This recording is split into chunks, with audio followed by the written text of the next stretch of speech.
Last month, a 2016 Silverado rolled into my bay with 143,000 miles on the 5.3, and the owner was ready to trade it in. It stumbled cold, hesitated off idle, and it was burning noticeably more gas than it did at 80,000 miles.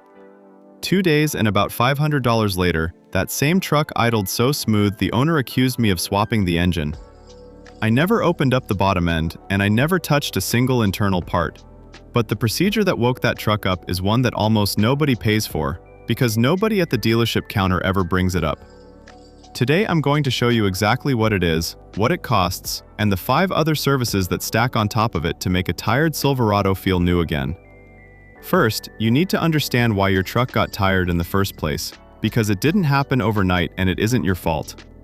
Every Ecotec 3 engine GM has put in these trucks since 2014, the 5.3, the 6.2, the 4.3 V6, and later the 2.7 Turbo 4 uses direct injection. That means fuel sprays straight into the cylinder instead of into the intake port. Great for power and mileage, terrible for the backs of your intake valves. On the old Vortec engines, gasoline washed over those valves thousands of times a minute, and gasoline with a good detergent package kept them clean. On a direct injection engine, fuel never touches the intake valves at all. Meanwhile, the PCV system is still pulling oily vapor from the crankcase and routing it through the intake, where it lands on hot valves and bakes into hard, black, crusty carbon. Every mile you drive, that layer gets a little thicker. By 80,000 to 100,000 miles, those deposits are physically disrupting airflow into the cylinders. The computer compensates so gradually that you never feel the day it got worse. You just wake up one morning owning a truck that feels lazy, idles rough when cold, and drinks more fuel than it used to. And if you want proof instead of my word for it, any shop with a borescope can pull the intake tube, snake a camera down past the throttle body, and show you the backs of your own valves on a screen. On a truck past 100,000 miles, what you'll see looks less like machined metal and more like the inside of a charcoal grill. This applies whether you've got the 5.3 or the 6.2 V8, the 4.3 V6, or the 2.7 Turbo 4, because every one of them is direct injected, and every one of them coats its valves the exact same way. So the headline procedure, the thing that made that 2016 run like new, is a proper induction cleaning paired with a fuel injector cleaning. 2 jobs, done together, attacking both sides of the fuel and air system at once. Carbon off the intake valves, deposits off the injector tips. That combination is the single biggest running quality restoration you can buy for a high-mileage Ecotec 3, and I'd put it ahead of any bolt-on, any tune, and any additive on the shelf. The gold standard for the valve side is walnut blasting. The shop pulls your intake manifold, positions each cylinder so its intake valves are closed, and blasts crushed walnut shell media at the back of the valves while a vacuum pulls the debris out. Walnut shell is hard enough to shatter carbon and soft enough that it won't scratch valves or seats. When it's done, those valves look like they did on the assembly line, and I mean that literally. I've done this on engines where the deposits were thick enough that you couldn't see the valve stem anymore, and afterward you could read the casting marks. Expect to pay somewhere between $450 and $700 at an independent shop depending on your market, and on a Silverado it's a half-day job because the intake manifold on these trucks is refreshingly easy to get to compared to a lot of the German stuff my walnut blaster was originally marketed for. However, if $700 isn't in the budget right now, there is a middle option. A chemical induction service runs a cleaning solution through the intake while the engine is running, usually fed in through a vacuum port or sprayed upstream of the throttle body, and shops typically charge $150 to $250 for it. There are also do-it-yourself intake valve cleaning sprays, the aerosol cans made for direct injection engines that you feed into the intake at part throttle, and those cost about $15. I'll be straight with you about what these can and can't do. On moderate buildup, chemical cleaning softens and removes a real amount of carbon, and owners feel the difference. On a 150,000-mile engine with rock-hard deposits, chemicals knock the fuzz off the top and leave the concrete underneath. Chemical service is maintenance, walnut blasting is restoration. Match the treatment to how far gone your truck is. While the shop is in there, have them clean or ultrasonically service the injectors, or at minimum, run a professional injector cleaning through the fuel rail. Direct injectors run in a brutal environment, sitting right in the combustion chamber, and deposits on the tips distort the spray pattern. A distorted spray pattern means incomplete combustion, which means less power, worse mileage, and even more carbon. It's a loop that feeds itself, and this service breaks the loop from both ends at once. What do you actually feel afterward? A cold start that settles into a steady idle instead of that shaky shuffle. Throttle response off the line that made my customer think I'd swapped engines. Usually 1 to 2 miles per gallon back, which, on a truck that drinks like a Silverado, pays for the service inside a year or two of normal driving. And if you are getting random misfire codes at idle, there's a good chance those disappear because carbon around the valves is one of the most common causes of cold start misfires on these engines. That's the headline, but one procedure doesn't finish the job, so let's build the rest of the restoration stack in the order I'd actually do it on your truck. Second on the list is keeping the fuel system clean between services, and this is where additives earn a place, as long as you buy the right chemistry. The only ingredient with real evidence behind it is polyethylamine, PEA for short. It's the active detergent in Techron Concentrate Plus and Gumout Regain, and a bottle costs you $10 to $15 at any parts store. Poured into a nearly empty tank before a fill-up, PEA survives combustion long enough to strip deposits off injector tips, piston tops, and combustion chamber surfaces. On a high-mileage truck, I tell customers to run a full-strength bottle through, then repeat every 3,000 to 5,000 miles as cheap insurance. Now the honest part that the bottle won't tell you. On your direct injection Ecotec 3, fuel additives cannot clean the intake valves because the fuel never touches them. Any product promising to fix DI valve deposits through the gas tank is lying to you. PEA keeps the injectors and the combustion side clean, and that's worth doing, but it's a supplement to induction cleaning, not a substitute for it. While we're on fuel, buy top-tier gasoline when you have the choice. Those stations blend in more detergent than the bare minimum the EPA requires, and over tens of thousands of miles, that difference shows up on injector tips. It usually costs the same as the no-name station across the street, so this one is free. Third, the throttle body.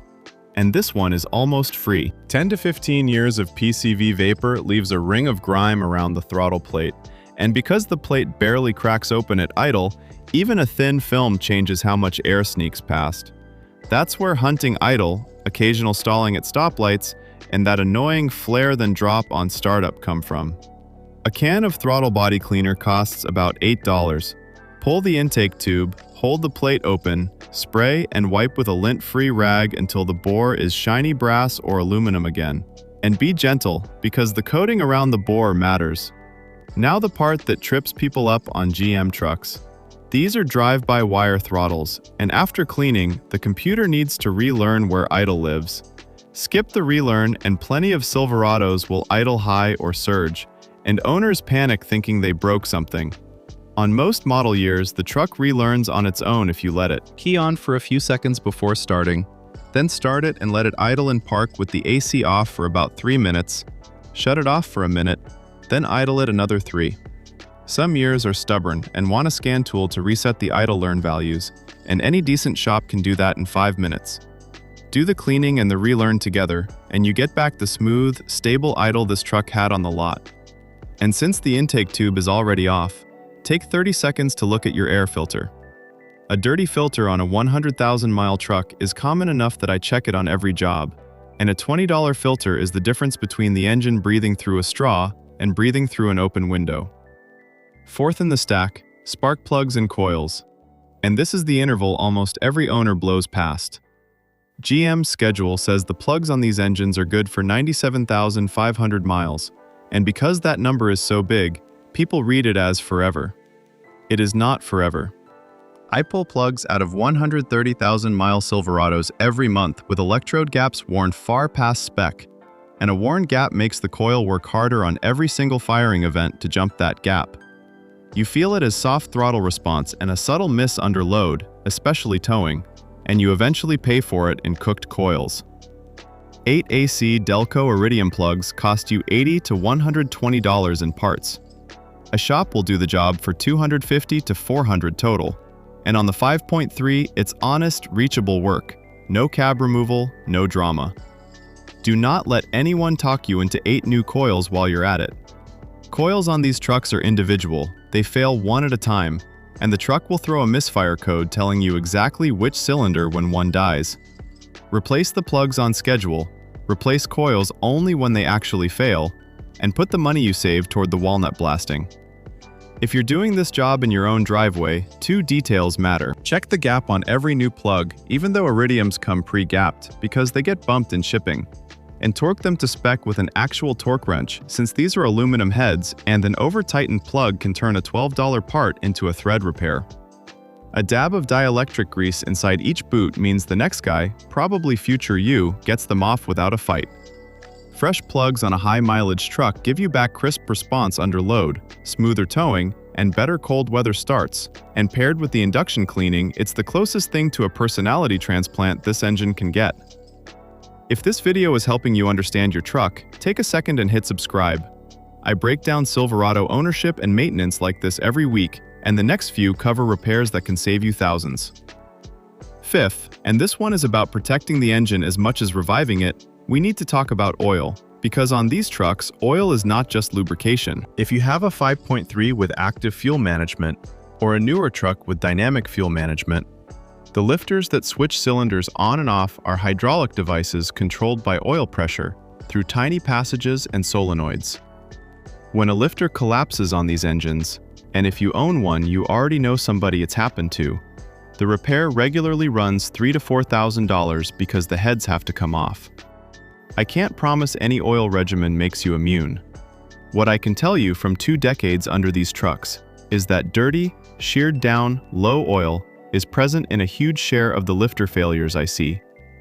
So the plan is simple and cheap. Run a Dexos-approved full synthetic.